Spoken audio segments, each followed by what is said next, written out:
আমরা কিন্তু সেটা করতে পারি না। তার যে উপদেশ, সেই উপদেশ নিয়ে আমরা চলি, কর্ম করে যাই, ফল দেওয়া কর্তব্য তার।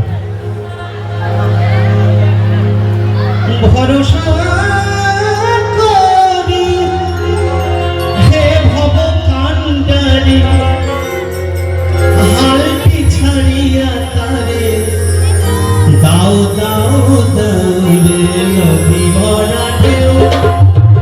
বোঝো না তোকে কেন করি যে বাও বাও বাও রে নদী ভরা ঢেউ। বোঝো না তোকে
বারণ কর বাঁশি বাজাতে, ওকে বারণ কর বাঁশি বাজাতে। তালার বাঁশিতে কি গুণ জানে সই, তালার বাঁশিতে কি গুণ জানে সই। রইতে দেয় না রোদেতে, ওকে বারণ কর বাঁশি বাজাতে। ও বলনিতে ওকে বারণ কর বাঁশি বাজাতে।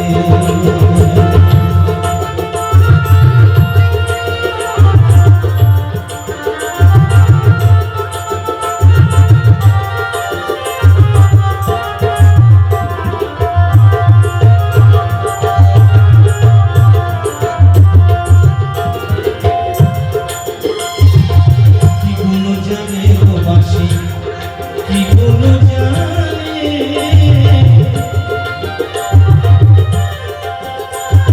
রাধা রাধা রাধা বলে আমার মন কেন টানে।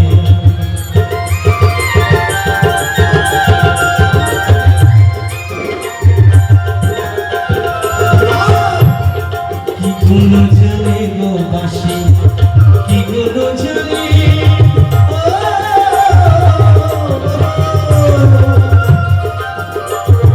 রাধা রাধা রাধা বলে আমার মন কেন টানে। ও ললিতে ললিতে ললিতে, ওকে বারণ কর বাঁশি বাজাতে, ওকে বারণ কর বাঁশি বাজাতে।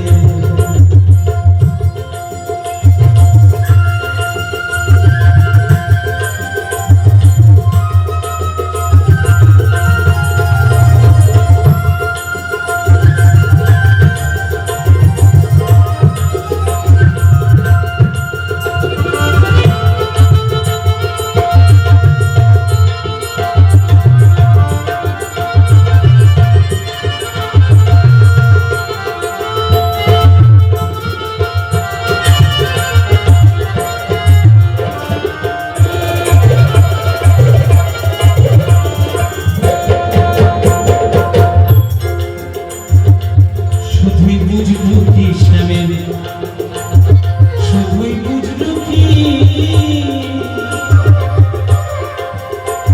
আর বুঝির মধ্যে আছে শ্যামের ওই বাঁশের বাঁশিটি।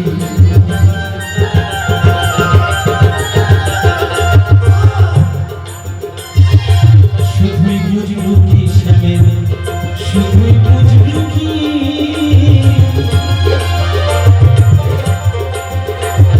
বুঝির মধ্যে আছে শ্যামের ওই বাঁশের বাঁশিটি।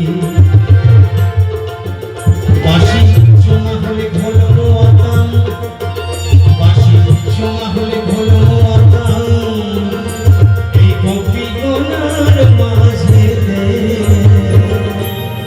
ওকে বারণ কর বাঁশি বাজাতে, ওকে বারণ কর বাঁশি বাজাতে। ললিতে ললিতে, ও গো ললিতে ললিতে ললিতে, ওকে বারণ কর বাঁশি বাজাতে, ওকে বারণ কর বাঁশি বাজাতে, ওকে বারণ কর বাঁশি বাজাতে, ওকে বারণ কর বাঁশি বাজাতে, ওকে বারণ কর বাঁশি বাঁশি বাজাতে।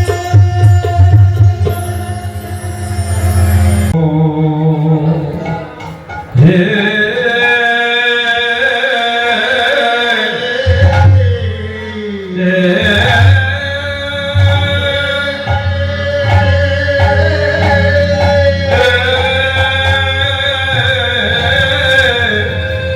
আরে মন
Hare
প্রভু করিছে বিহার,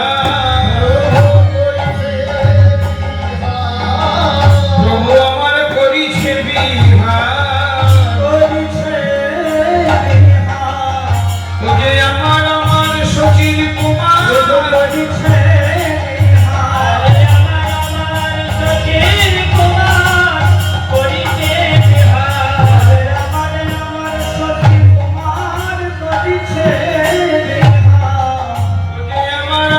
সচিব কুমার সে বলিছে বিহার, মুখে হরে কৃষ্ণ হরি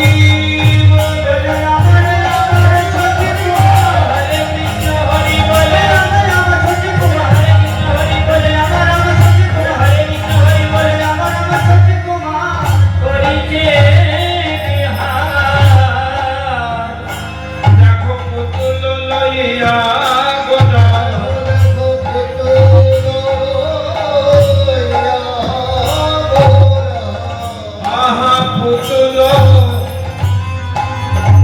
আমার গোরা ভাবে গোরা আমার আমার বসে গোরা গোরাই আমার গোরা দেখো পুতুল লইয়া গোরা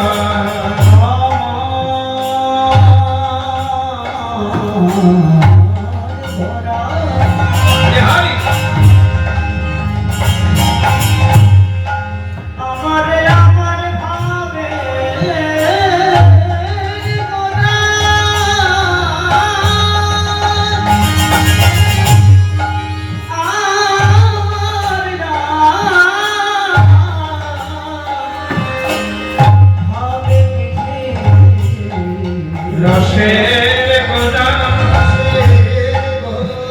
ভাবের গোরা প্রেমের গোরা পুতুল পুতুল নিয়া গোরা হিরবা পুতুল পুতুল লইয়া গোরা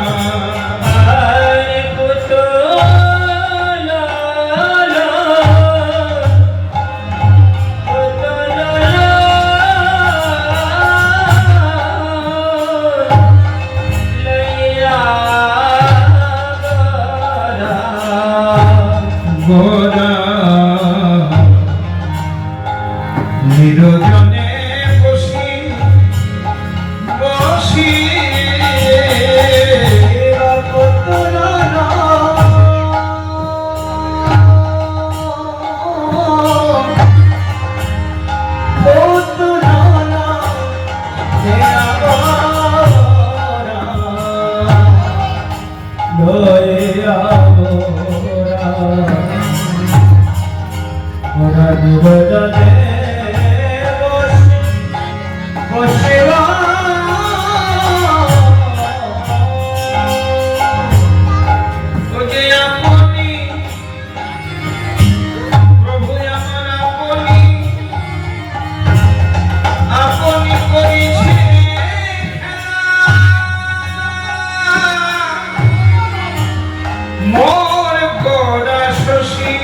নটরাজ গোরা নটরাজ একলই বিহরই হরয়ে নবদ্বীপ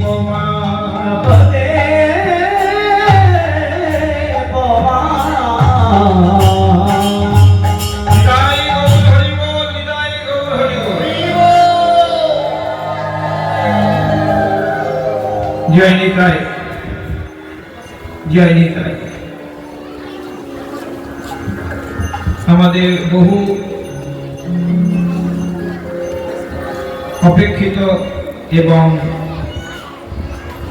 অনেক দিনের চাওয়া পাওয়ার,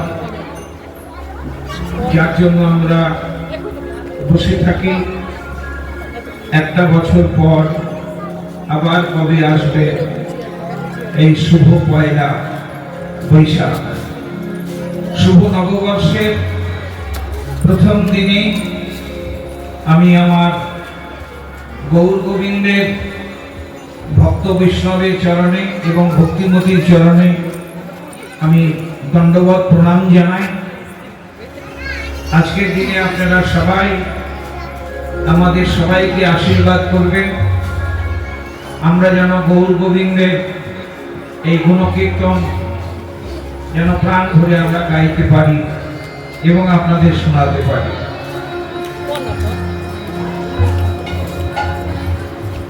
প্রথমেই পালা কীর্তনের নিয়ম এবং বিধি অনুসারে আমরা গৌরচন্দ্রিকা গাইছি। প্রথমে আসলে এসে বন্দনা কীর্তন করার পর গৌরচন্দ্রিকা গাইবার একটা বিধি আছে, একটা নিয়ম আছে।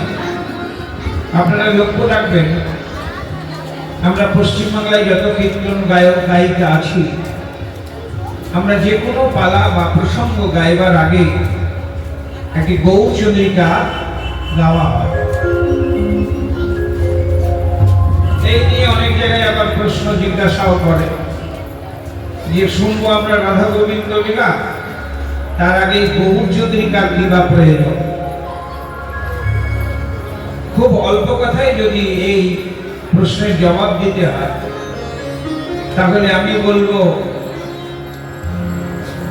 যে কীর্তন আমরা শুনছি বা গাইছি, এই সংকীর্তনের পিতা বা জনকই হলেন আমার চৈতন্য মহাপ্রভু। সংকীর্তনাই তো পিতর, যে পুত্র পিতাকে সম্মান করে না, সমাজের লোক তাকে কুলাঙ্গার বলে ছেলেটা শিক্ষিত হতে পারে কিন্তু মোটেই ভালো না। কেন? তার জন্মদাতা পিতাকে শ্রদ্ধা ভক্তি করে না। পুত্রের কর্তব্য যেমন পিতাকে সম্মান করা, শ্রদ্ধা ভক্তি করা, তেমনি কীর্তন গাইতে গেলে সংকীর্তনের পিতা শ্রী গৌরসুন্দরকে আগে সম্মান করা এবং তাকে শ্রদ্ধা ভক্তির দ্বারা আমন্ত্রণ করা, এটাই নিয়ম।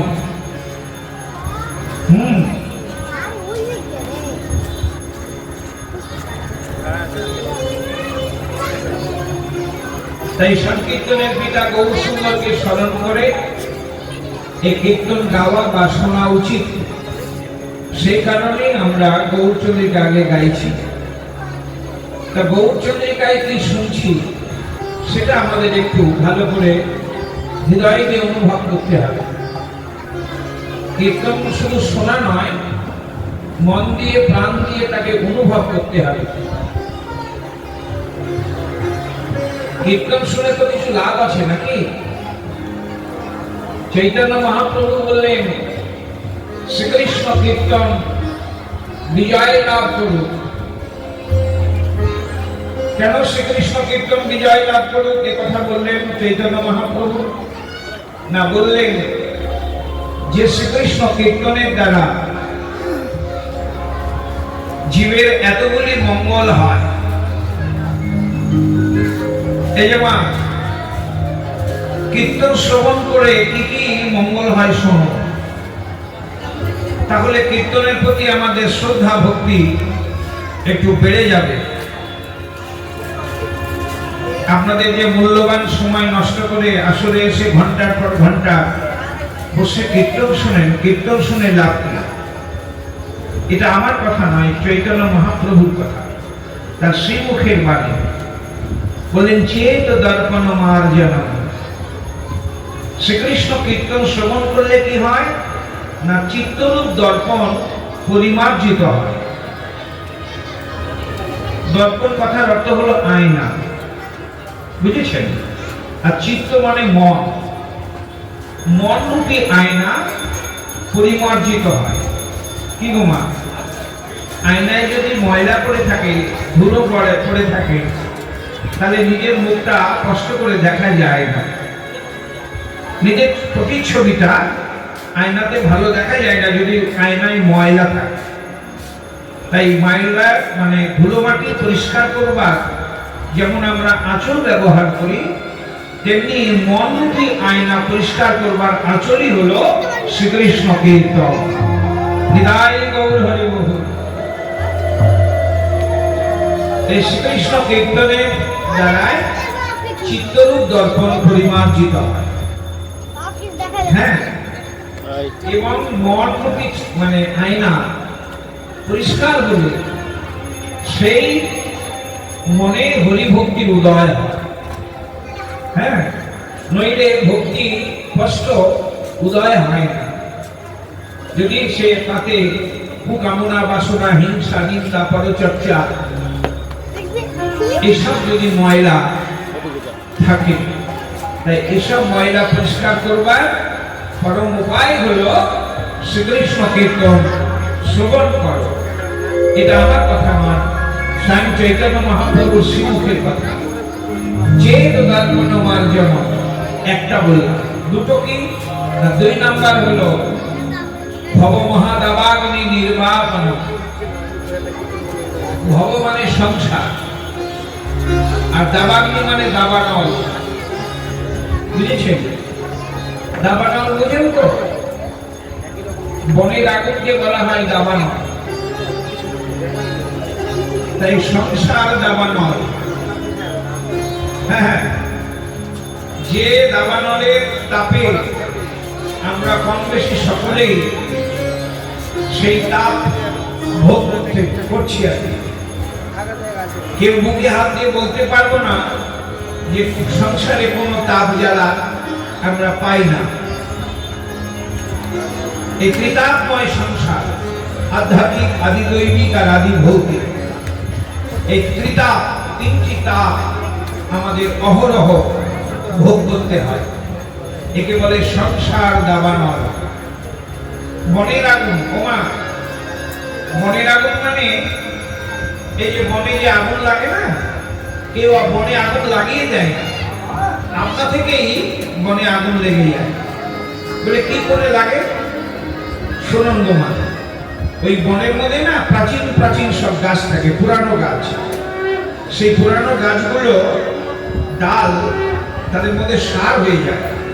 সেই সারগুলো এমন শক্ত যে পাথরের মতো হয়ে যায়। তখন ঝড় যখন উঠে, তখন ওই পুরানো গাছের ডালে ডালে ঘষা লাগে।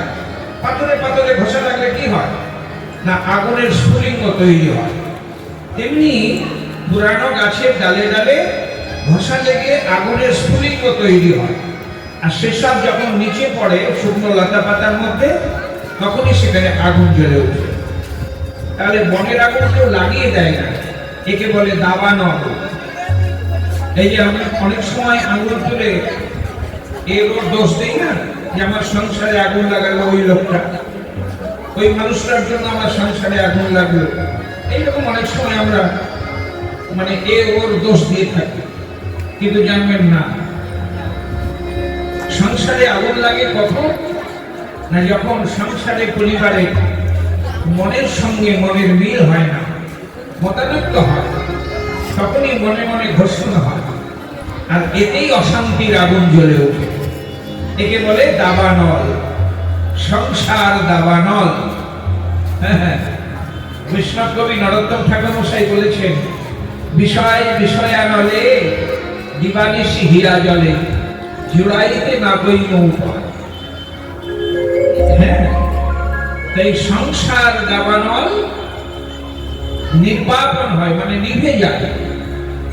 ওমা, নির্বাপন মানে নিভে যায়। এই দেখেন না শহরে বা কোনো কোনো জায়গায় ওই যে